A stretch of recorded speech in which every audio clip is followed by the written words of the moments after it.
지난주에 이어지는 말씀입니다.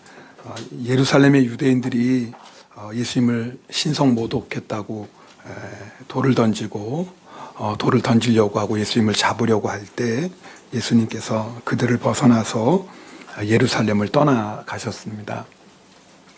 그리고 오늘 말씀 보면 요단강 저편 요한이 처음으로 세례 베풀던 곳으로 가셨다라고 그렇게 말씀합니다. 이제 그곳은 베단이라는 지역인데요. 예수님은 그곳에서 세례 요한에게 세례를 받으셨습니다. 그리고 세례 받고 올라오실 때 하늘이 열리고 성령이 비둘기 같은 형상으로 임하셨죠. 그리고 하늘로부터 하나님의 음성이 들렸습니다.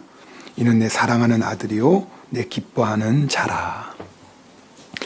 예수님은 하나님의 아들이십니다. 그 말은 하나님이시다라는 뜻입니다. 동시에 예수님은 사람으로 이 세상에 오셨습니다.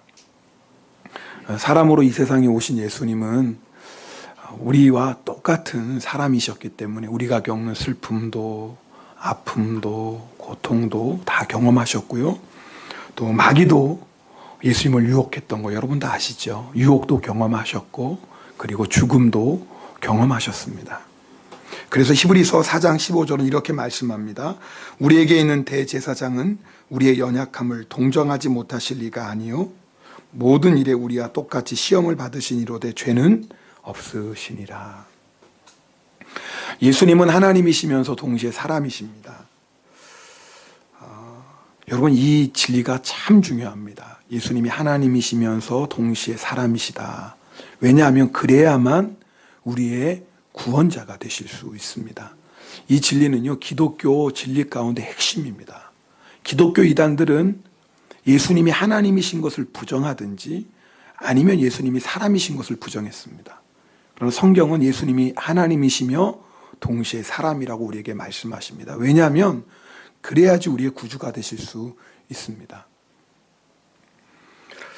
여러분 구약시대에는 여러분 아시는 것처럼 피해 제사를 드렸습니다.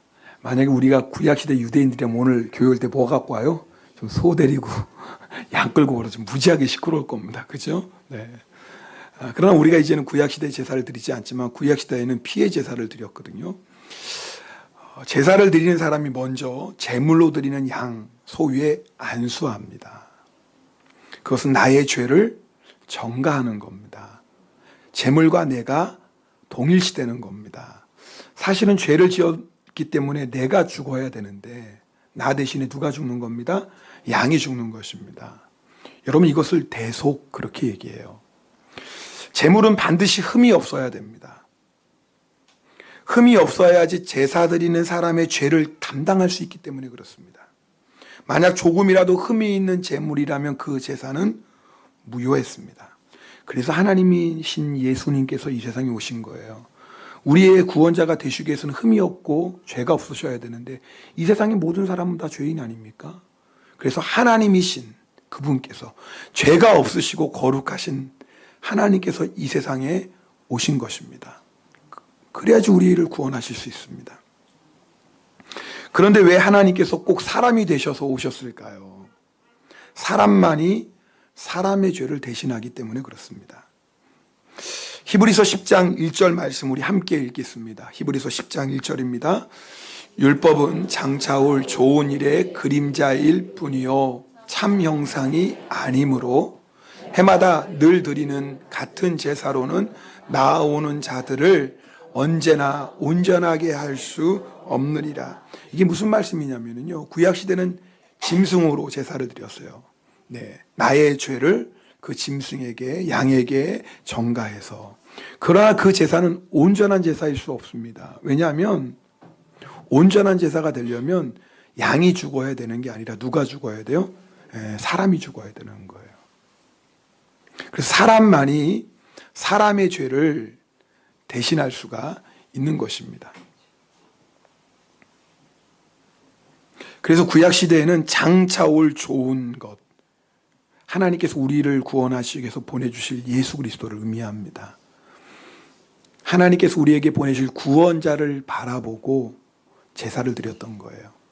그것이 그림자다 그 말입니다. 여러분 예수님이 왜 사람이 되십니까? 사람이 되셔야지 온전한 제물이 되십니다. 그래서 예수님은 우리의 죄를 용서하고 구원하시기 위해 사람이 되신 것입니다. 여러분, 제가 오늘 이 말씀을 드리는 중요한 이유가 있어요. 오늘 예수님께서 예루살렘에서 나오실 때 마음이 어땠을까라는 걸 우리가 잠깐 생각해 보자 그 말입니다. 예수님은 아무렇지도 않았을까요? 아니요. 여러분, 만약에 여러분이 정말 사랑하고 구원하고자 했던 그들이 오히려 예수님을 향해 돌을 던지려고 하고 예수님을 잡으려고 했을 때 여러분, 우리의 마음은 어떨까요? 내가 만약에 그 입장이면 너무나 마음이 아프고 너무나 슬프고 너무나 괴로울 것입니다. 예수님의 마음도 그랬다 그 말입니다. 중요한 건 그때 예수님이 어디로 가셨어요? 다른 곳 가시지 않았어요. 예수님의 고향 나사렛으로 간 것도 아니고 예수님이 주로 활동하셨던 가버나움으로 간 것도 아니고 베다니 예수님께서 세례 받으셨던 그곳으로 가셨다 그 말이 이유가 있을 거 아닙니까? 오늘 그걸 나누려고 하는 거예요. 왜 예수님께서 그곳에 가셨을까? 그게 두 가지 이유가 있습니다. 첫 번째는 그곳이 바로 예수님의 사명의 출발점이기 때문입니다. 여러분, 예수님은 세례 요한에게 세례를 받으시고 그 다음에 예수님의 공생의 사역을 시작하셨습니다. 그 출발점이 어디예요? 바로 오늘 예수님이 가셨던 요단강 건너편 베다니였던 것입니다. 여러분, 우리는 종종 초심으로 돌아가자는 말을 합니다. 제가 작년 말에 썼던 영성일기 일부분을 여러분에게 잠깐 읽어드릴게요. 오늘 새벽에는 간절한 기도가 나왔습니다. 주님, 사꾼이 되지 말게 하소서. 주님이 인정하시는 일꾼이 되게 하소서. 열심히 목회한다고 했는데 생각해보면 내 마음대로 내 생각대로 일했던 적이 많았습니다. 주님만 위해 살겠다고 날마다 고백하고 결단하면서도 주님 아닌 것을 기대했던 적도 있었습니다. 초심을 잃지 말아야 하는데 시간이 지나면서 조금씩 초심을 벗어납니다. 그것이 두렵습니다. 그래서 주님 앞에서 매일 확인해야 합니다. 주님 뜻대로 일하고 있는지 말입니다. 초심이 뭐예요? 처음 시작할 때의 마음이에요. 애써 초심을 버리는 사람은 없을 것입니다. 그러나 나도 모르는 사이에 조금씩 초심, 처음 마음에서 벗어나요. 그래서 우리는 날마다 초심, 내 처음 마음을 확인해야 돼요. 그렇지 않으면 초심을 잃어버리게 됩니다.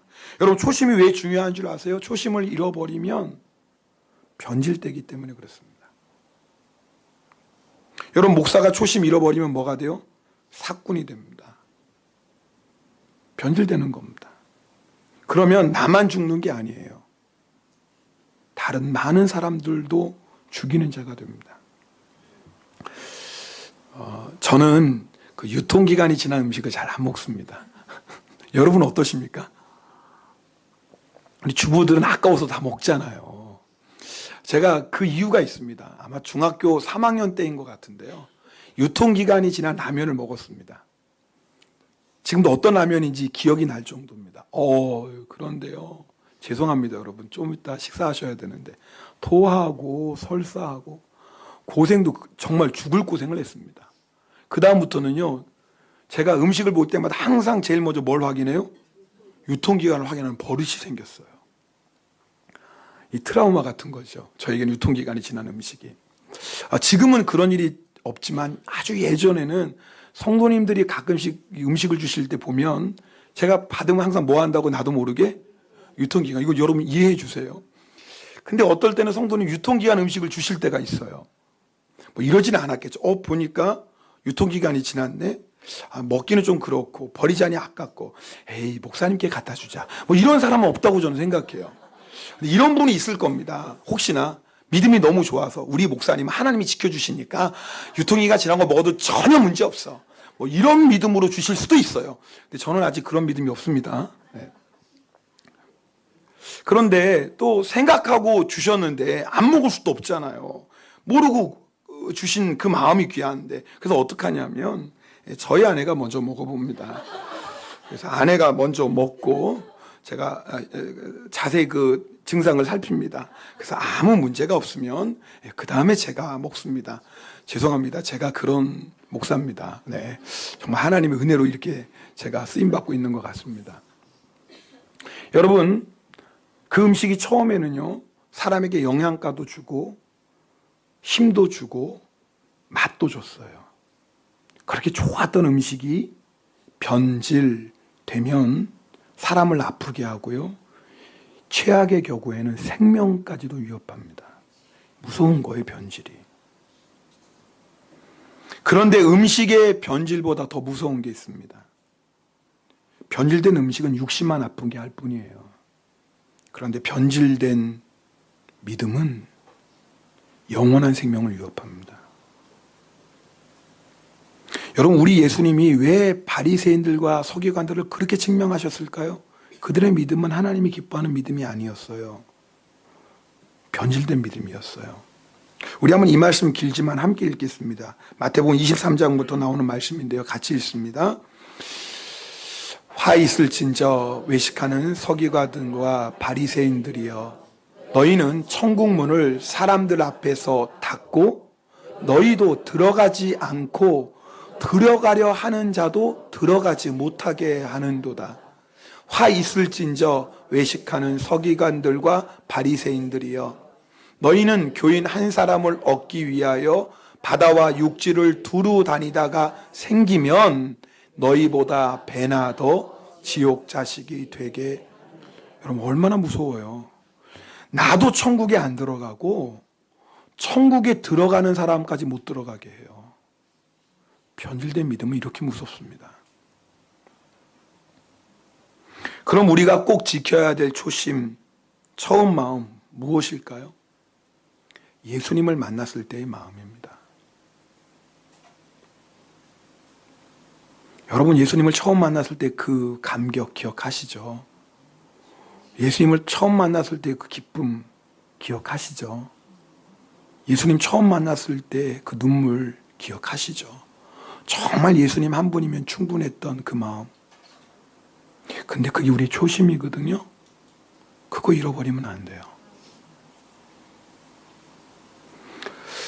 찬송가 94장이 그 마음 아닙니까? 주 예수보다 더 귀한 것은 없네. 이 세상 부귀와 바꿀 수 없네. 영 죽은 내 대신 돌아가신 그 놀라운 사랑 잊지 못해. 세상 즐거움 다 버리고 세상 자랑 다 버렸네. 주 예수보다도 귀한 것은 없네. 예수밖에는 없네. 2절은 이래요. 주 예수보다도 귀한 것은 없네. 이 세상 명예와 바꿀 수 없네. 이전에 즐기던 세상 일도 주 사랑하는 마음 뺏지 못해. 3절은 주 예수보다도 귀한 것은 없네. 이 세상 행복과 바꿀 수 없네. 유혹과 핍박이 몰려와도 주 섬기는 마음 변치 않아. 예수님을 세상 부귀와 바꿀 수 없던 그 마음, 그게 초심이에요. 그게 처음 마음이에요. 예수님을 세상 명예와 바꿀 수 없었던 그 마음, 그게 초심인 거예요. 예수님을 세상 행복, 나의 즐거움, 예수 믿기 전에 내가 즐겼던 그것, 이젠 더 이상 바꿀 수 없는 거, 그게 초심이에요. 어떤 유혹이 오고 어떤 핍박이 와도 나는 절대 예수님 포기할 수 없어요. 나는 절대 예수님 이제 놓을 수 없어요. 그게 초심이에요. 여러분, 그 처음 마음 가지고 있습니까? 지금도 예수님을 처음 만났을 때 그 마음 가지고 예수님 사랑하십니까? 이 마음 잃어버리면 아세요? 우리 믿음 변질됩니다. 그리고 우리의 신앙은요, 형식적인 신앙생활 되고요, 습관적인 신앙생활 되고 맙니다. 그때는 종교인이 되는 겁니다. 여러분, 참 아픈 얘기죠. 우리 한국에 있는 성도들이, 기독교인들이 얼마나 많이 욕을 먹습니까? 왜 그래요? 이 처음 마음 잊어버리는 거예요. 처음 마음 잃어버리면 그저 종교인이 됩니다. 여러분, 초심에서 벗어났으면 아무리 작은 것도 그냥 넘어가면 안 돼요. 우리 옆에 있는 사람 손을 꼭 붙잡고 인사하겠습니다. 초심으로 돌아갑시다. 네. 이 주무시는 분은 손을 좀 꽉 힘을 줘서 하셔야 돼요. 아, 목사님 왜 갑자기 소리를 지르시나? 자는 사람이 있어서 그래요. 깨우려고 그러지 뭐. 네. 뭐 이유가 따로 이유가 있겠어요? 여러분, 초심을 잃어버리면 안 돼요. 여러분, 변질은요, 아무리 작은 것이라도 절대 그냥 놔두면 시간이 지날수록 뭐예요? 더 심해지게 되어 있어요. 갑자기 주님의 은혜를 떠나는 사람은 없습니다. 갑자기 믿음이 무너진 사람은 절대 없습니다. 처음에는 아주 작아요. 아주 작아서 이 정도는 괜찮지 뭐, 이 정도는 문제없지라고 생각해요. 처음은 다 그래요. 처음부터 갑자기 변하는 사람 없고요. 처음부터 갑자기 하나님의 은혜 떠나는 사람도 없고, 처음부터 갑자기 그 믿음이 무너지는 사람도 없어요. 자기도 모르는 사이에 초심에서 벗어나다 보면 한순간에 무너지고 마는 것입니다. 여러분, 내가 초심에서 벗어나 있다는 것을 깨닫는 그 순간이 바로 은혜의 순간인 줄 믿습니다. 아! 내가 초심에서 벗어났네. 큰일 났다. 이러면 안 돼. 이걸 깨닫는 것이 성령님의 역사고요. 이걸 깨닫는 것이 하나님의 은혜입니다. 오늘 이 시간이 바로 그 순간 되기를 주님의 이름으로 부탁드립니다. 그럼 어떻게 초심으로 돌아갑니까? 간단해요. 회개하는 것입니다. 요한계시록 2장 5절 말씀 우리 함께 읽겠습니다. 요한계시록 2장 5절입니다. 그러므로 어디서 떨어졌는지를 생각하고 회개하여 처음 행위를 가지라. 만일 그리하지 아니하고 회개하지 아니하면 내가 내게 가서 내 촛대를 그 자리에서 옮기리. 어디서 떨어졌는지 여러분 오늘 생각하셔야 돼요. 내가 주님 그렇게 뜨겁게 사랑하고 주님의 은혜에 감격하고 정말 예수님 한 분이면 나는 충분합니다. 세상 명예와 바꿀 수 없습니다. 세상 부귀와 바꿀 수 없습니다. 세상 행복과 절대 예수님 바꿀 수 없습니다. 유혹과 핍박에 몰려와도 나는 절대 예수님 포기하지 않습니다. 그 초심이 언제부터 무엇 때문에 누구 때문에 그 초심이 조금씩 벗어났는지를 오늘 확인해 보세요. 주님께 물어보세요. 주님, 제가 무엇 때문에 제 처음 마음을 잃어버렸나요? 주님, 내가 무엇 때문에 내 처음 마음이 식어지고 있나요? 주님, 깨닫게 해주세요. 여러분 기도하셔야 돼요. 그리고 회개하고 처음 열심히 회복해야 됩니다. 우리가 꼭 지켜야 될 초심이 또 하나 있습니다. 그것은 사명의 출발점입니다. 무슨 말이냐면 내가 처음 하나님께서 사명 맡겨주셨을 때, 내가 처음 주님께서 직분 맡겨주셨을 때, 처음 나에게 주님께서 너 이거 해라, 그렇게 나에게 충성되이 여겨서 일을 맡겨주셨을 때, 아마 우리 성가대원들이라면 처음 성가대 섰을 때겠죠. 혹시 몰라요. 억지로 그냥 목사님들 끌려와서 섰던 분은 좀 예지만 그런 분들은 예겠지만 우리 성가대 분들은 그러겠죠. 우리 집사님들 처음 직분 받았을 때 그 마음 아니겠어요? 우리 권사님들 처음 권사 받았을 때요. 저희 교회는 장로님이 계시지 않기 때문에 우리 권사님들이 교회 어른이라고 말해도 틀리지는 않을 것 같습니다. 그런데 우리 교회 권사님들은 누가 말하지 않으면 권사인지 몰라요. 무늬만 권사라서 그런 게 아니라 정말 겸손하세요. 내가 권사야. 그리고 목에 힘주시지 않아요. 몰라요. 내가 안 볼 땐 또 그럴지 모르겠지만 하여튼 제가 볼 때는 뭐 그렇다 그 말이에요. 얼마나 겸손하게 충성하시는지 몰라요. 우리 권사님들 임명받을 때 했던 말을 제가 지금도 기억합니다. 가장 낮은 자리에서 섬기는 권사 되겠습니다. 우리 권사님들 이렇게 고백하셨어요. 우리 권사님 그 고백대로 지금까지 잘 달려오고 계십니다. 얼마나 감사한지 몰라요. 그렇지만 제가 종종 우리 권사님들께 부탁하는 게 있습니다. 권사님들 처음 마음 잊어버리지 마세요. 그때 그 마음. 권사님들 절대 그 마음 잊어버리시면 안 됩니다라고 제가 종종 우리 권사님들께 부탁드립니다. 근데 여러분 생각해 보세요. 만약에 행여 권사님들이 그 초심을 잃어버리면 어떻게 될까요?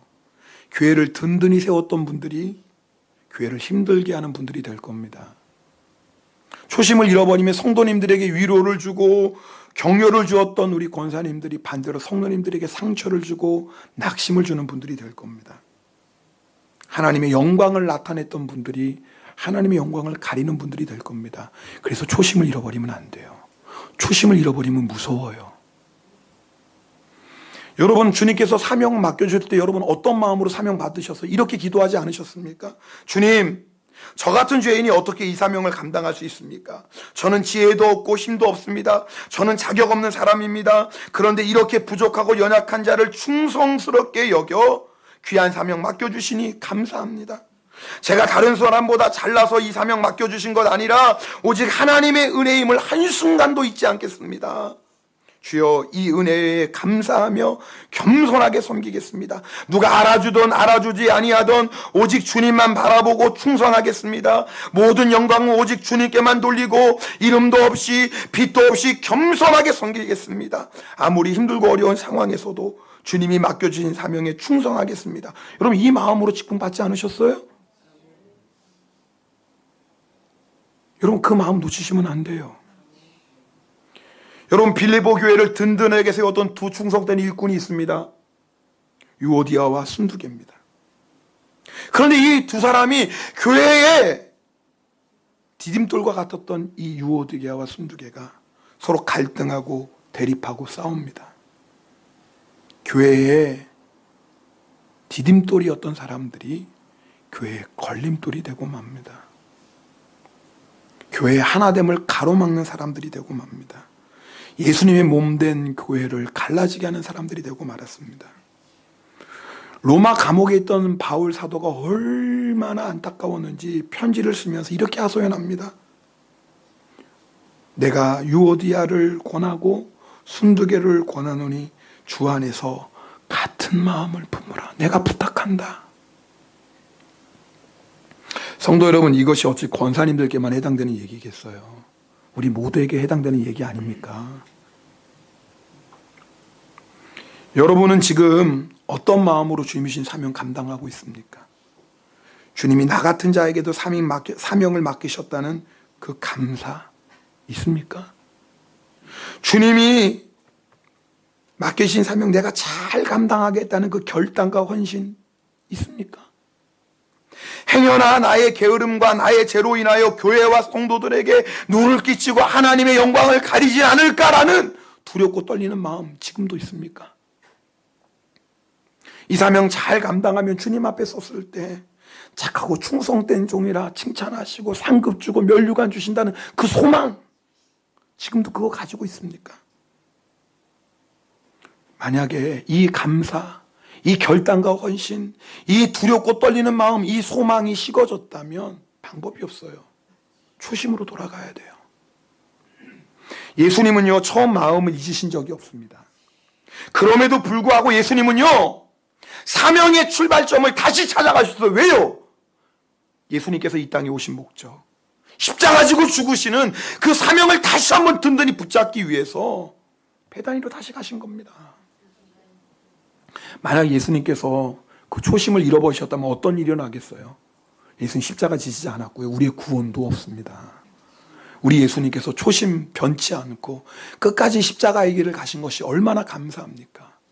우리도 똑같은 거 아닙니까? 여러분, 내가 예수님 처음 만났을 때 그 초심, 주님이 나에게 사명을 맡겨주실 때 그 초심 변치 않기를 축복합니다. 혹시 그 초심에서 조금이라도 내가 벗어났다면 오늘 깨닫고 회개하고 그 초심을 회복하는 시간 되기를 부탁합니다. 그 다음에 예수님께서 예루살렘을 떠나서 처음 세례받으신 곳으로 가셨던 두 번째 중요한 이유가 있습니다. 예수님께서 세례받으실 때 하늘로부터 하나님의 음성이 들렸다고 말씀드렸죠. 이는 내 사랑하는 아들이요 내 기뻐하는 자라. 하나님 아버지는 예수님이 누구시며 예수님이 하나님 아버지께 어떤 분이신지를 말씀하셨어요. 여러분, 예수님께서 하나님의 그 음성을 듣고 힘과 용기를 얻으셔서 공생에 예수님의 사역을 시작하셨어요. 그럼 예수님께서 왜 그곳으로 가셨는지 아시겠죠? 다시 한번 그 하나님의 음성을 기억하고 다시 한번 그 하나님의 음성을 붙잡기 위함입니다.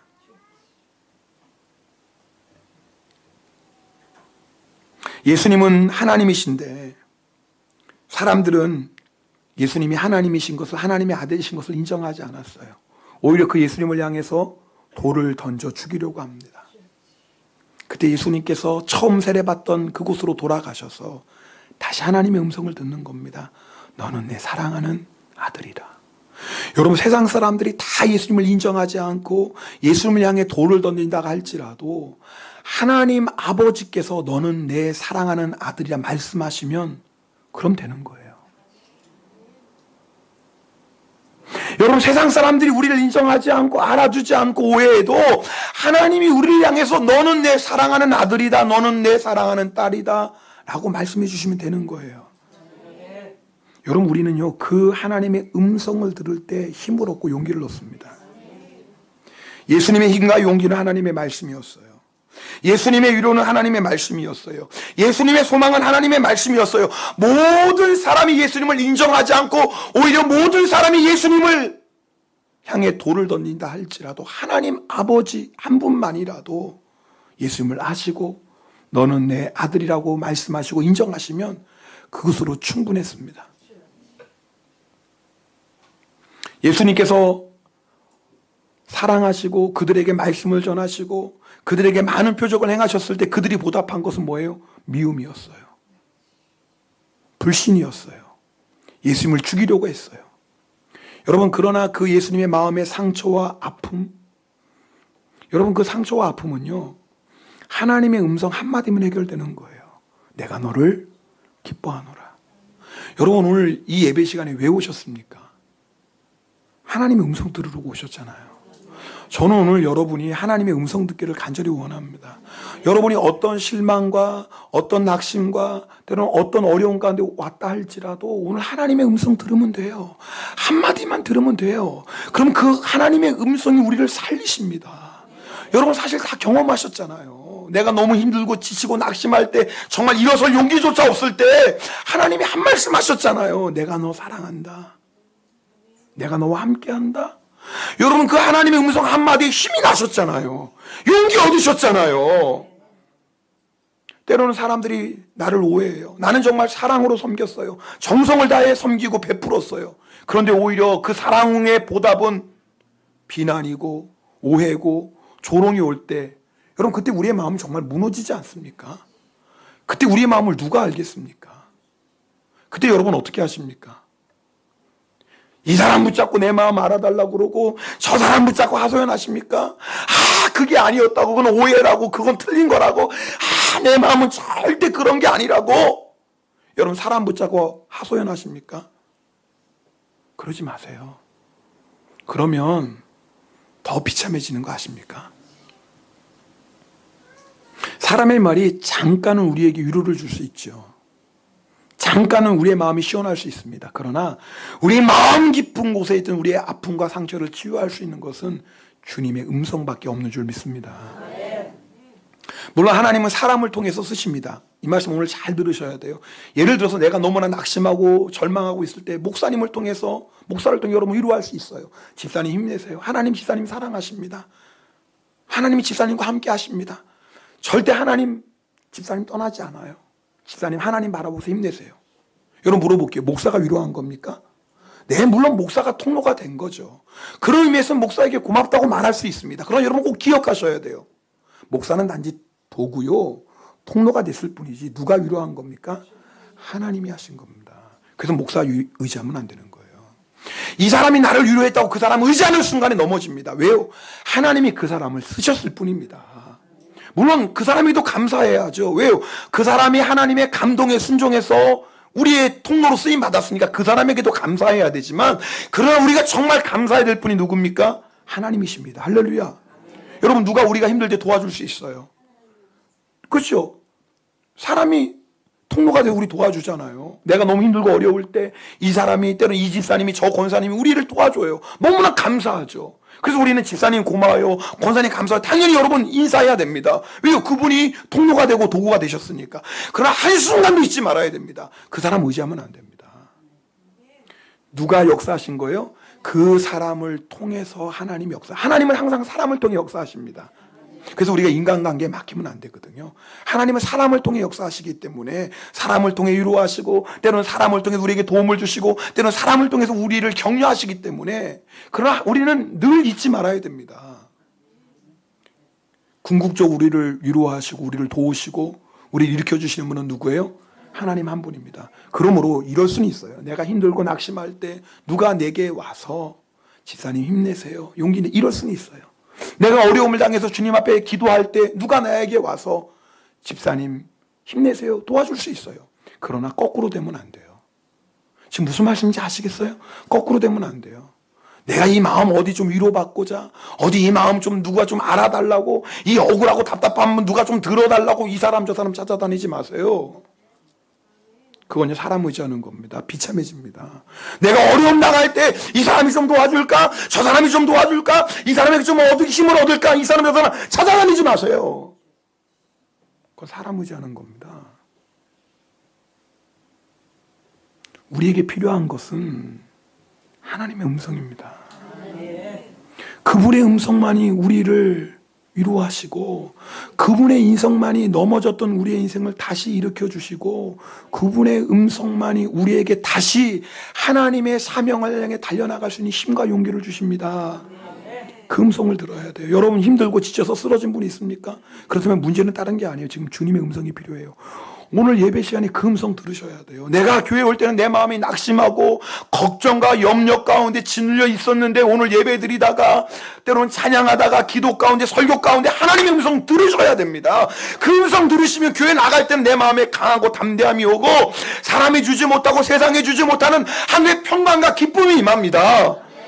그거 가지고 세상이 이기는 거예요. 오늘 그거 들으셔야 돼요.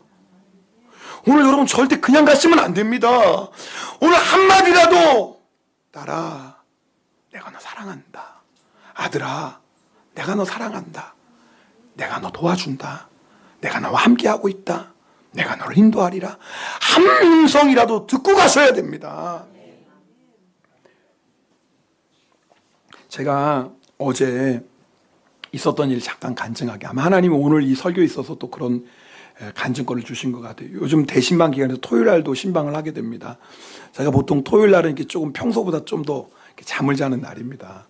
전도사님 인도하시고, 그리고 제가 이제 아침에 일어나면 이제 내려와서 기도로 하루 시작하는데, 요즘은 대신방 기간이니까 또 아침에 일찍 일어나야 돼요. 왜냐면 기도로 하루 시작해야 되는데, 그래서 이제 어제도 제가 아침에 일어나서 알람을 맞춰놓고 일어나서 이제 기도하려고 좀 이른 아침에 일어났습니다. 한편은 제가 대견스러운 거예요. 아, 그래도 네가 목사라고 기도하려고 하는구나. 그래도 네가 기도하고 하나님, 한편은 제가 대견스러워. 또 한편은 제가 좀 안쓰러운 거예요. 여러분 이 말씀을 좀, 이 복잡한 이 마음을 좀 이해하시겠나요? 아유, 그러니까 그래서 저를 불쌍히 보지 마세요.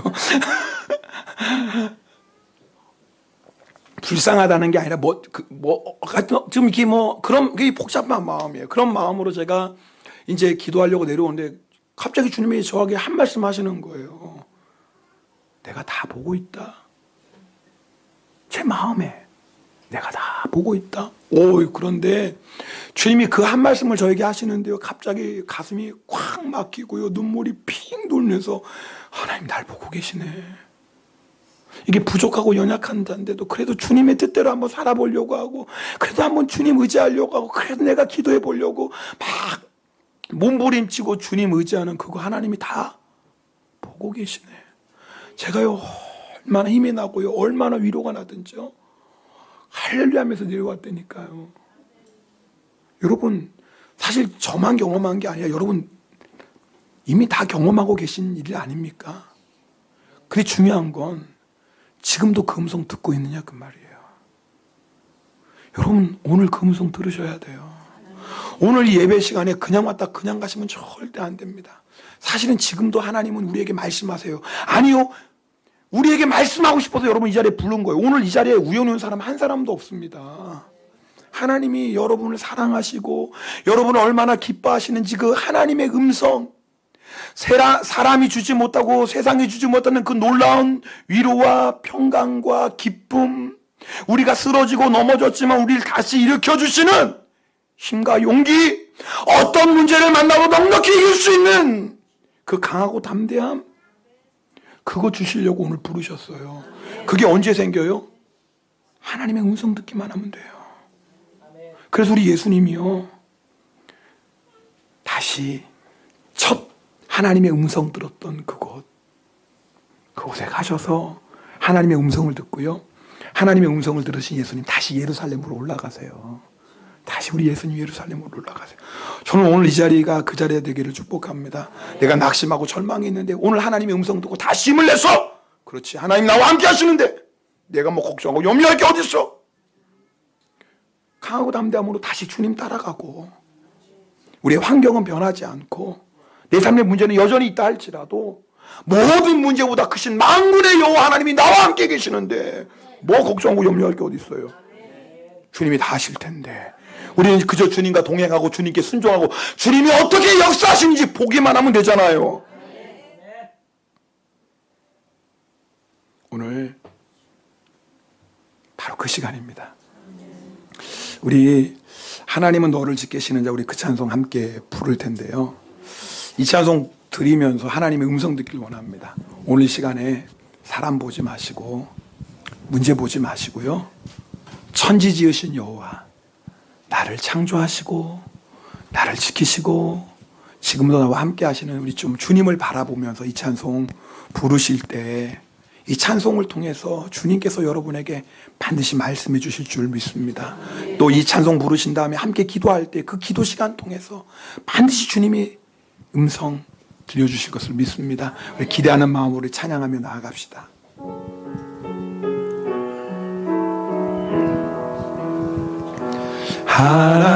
하나님은 너를 지키시는 자, 너의 우편에 그를 대시니 낮의 해와 밤의 달도 너를 해치 못하리, 너를 해치 못하리니. 하나님은 너를 지키시는 자, 너의 환난을 명쾌하시니 그가 너를 지키시리라. 너를 지키시리라. 너의 출입을 지키시리라. 너의 출입을. 여러분, 우리 눈을 들어 우리 그 하나님을 바라봅시다. 눈을 들어 산을 보아라. 나의 도움 어디서 오나. 천지 지으신 너를 만드신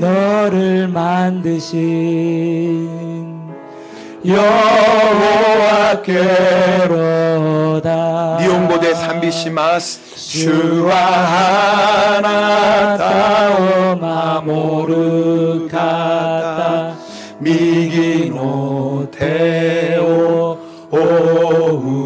오우카게 이모츠키 모아나타오 우츠고 또와 나이 슈아나타오 마모르가타 스베테노와 자와이 이마까라 도코시에마데 도코시에니 마모테구다 사루 쇼미하게 마쇼 네오하게 야마오미오 다스케와 도코카라 텐치오 슈쿠라레타 슈카라. 눈을 들어 산을 보아라. 눈을 들어 산을 보아라. 너의 도움 어디서 오나. 천지 지으신 너를 만드신 여호와께로. 이 시간 우리 조용히 두 눈을 감고 우리 주님의 음성에 귀를 기울이십시다. 딸아, 내가 너 사랑한다. 너 낙심하지 말아라. 환경이 아무리 힘들고 어려워도 나는 영원히 너와 함께한다. 이 시간 나를 바라봐. 내가 너를 지켜주잖아. 내가 너를 인도하고 있잖아. 네 마음, 상한 마음, 사람은 몰라줘도 나는 다 알아. 내가 보고 있잖아. 너 왜 이렇게 억울해하니? 너 왜 그렇게 슬퍼하니? 너 무엇 때문에 그렇게 공고해하니? 내가 너 사랑하잖아. 그것 하나면 되지 않니?